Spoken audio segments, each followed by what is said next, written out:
अस्सलाम वालेकुम दोस्तों, क्या हाल है? उम्मीद करता हूँ सब भाई खैरियत से होंगे। एक छोटी सी वीडियो के साथ हाज़िर हैं।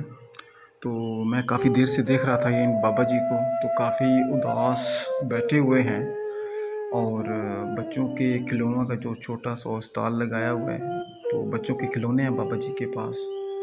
तो काफ़ी उदास हैं और परेशान हैं बाबा जी। तो कोई गाहक भी नहीं आ रहा बाबा जी के पास और ये देखें अभी बच्चे आ रहे हैं बाबा जी के पास। अल्लाह रहम फरमाए हम सब।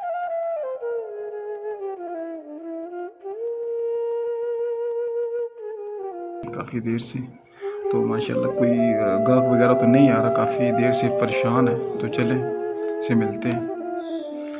देखिए, अस्सलाम वालेकुम बाबा जी, क्या हाल है? ठीक हैं आप? ओके। ये देखें माशाल्लाह बाबा जी ने काफ़ी अच्छी शॉप लगाई हुई है। देखें जो गुड़िया और गाड़ियाँ और जो खिलौने छोटे-छोटे खिलौने हैं, तो माशाल्लाह काफ़ी देर से बाबा जी बैठे हैं। ये देखिए माशाल्लाह बहुत प्यारे खिलौने बाबा जी काफ़ी अच्छे खिलौने लाए हैं। ये देखिए माशाल्लाह, ये देखिए